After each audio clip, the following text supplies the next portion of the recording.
Welcome back.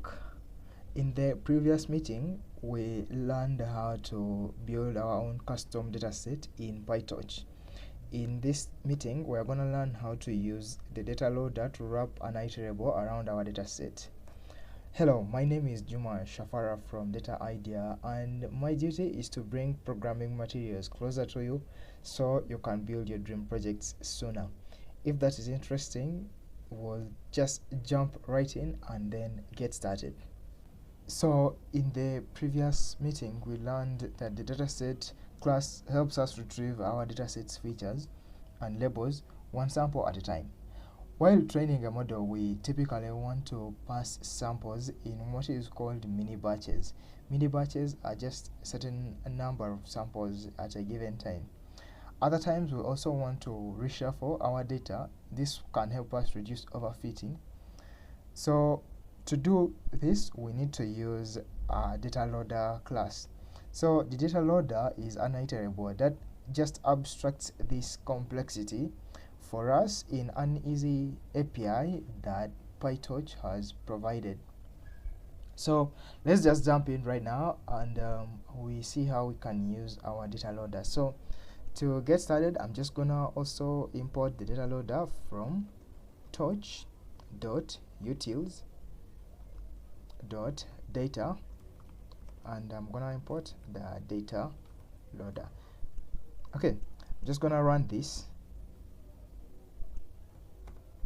and I'm using this Visual Studio Code Python interactive window to see our output as we run our code. So I'm also gonna run this class. Then finally, I am gonna just display what we had in the previous meeting. Just right here, we had a row and also we had the length of our dataset. So let's just go ahead at the bottom right here and build our data loader. So we'll just skip 2 lines just to.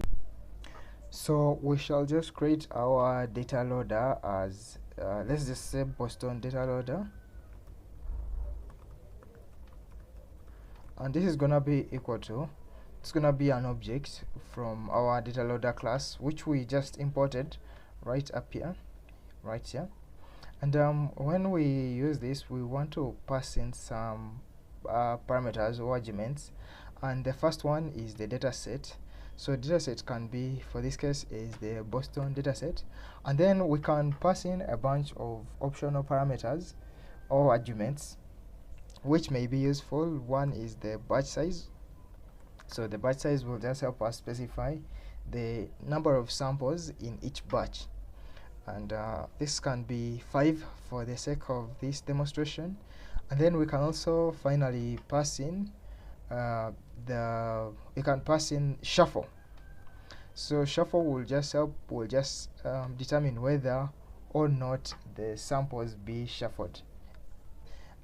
So here's the thing, the way we want to use this is we shall use it by iterating through it using, say, a for loop.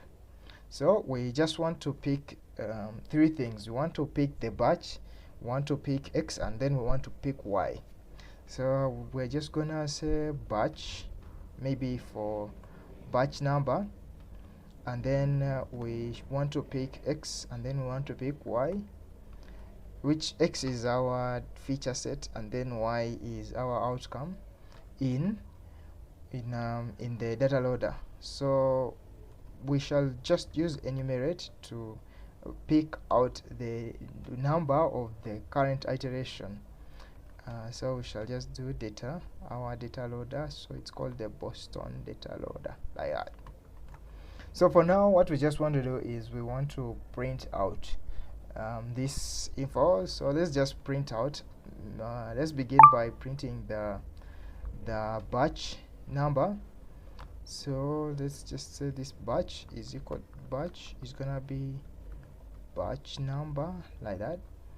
And then we want to print out the X samples, the X and Y in this batch. So let's just do that. We shall also use this formatted string.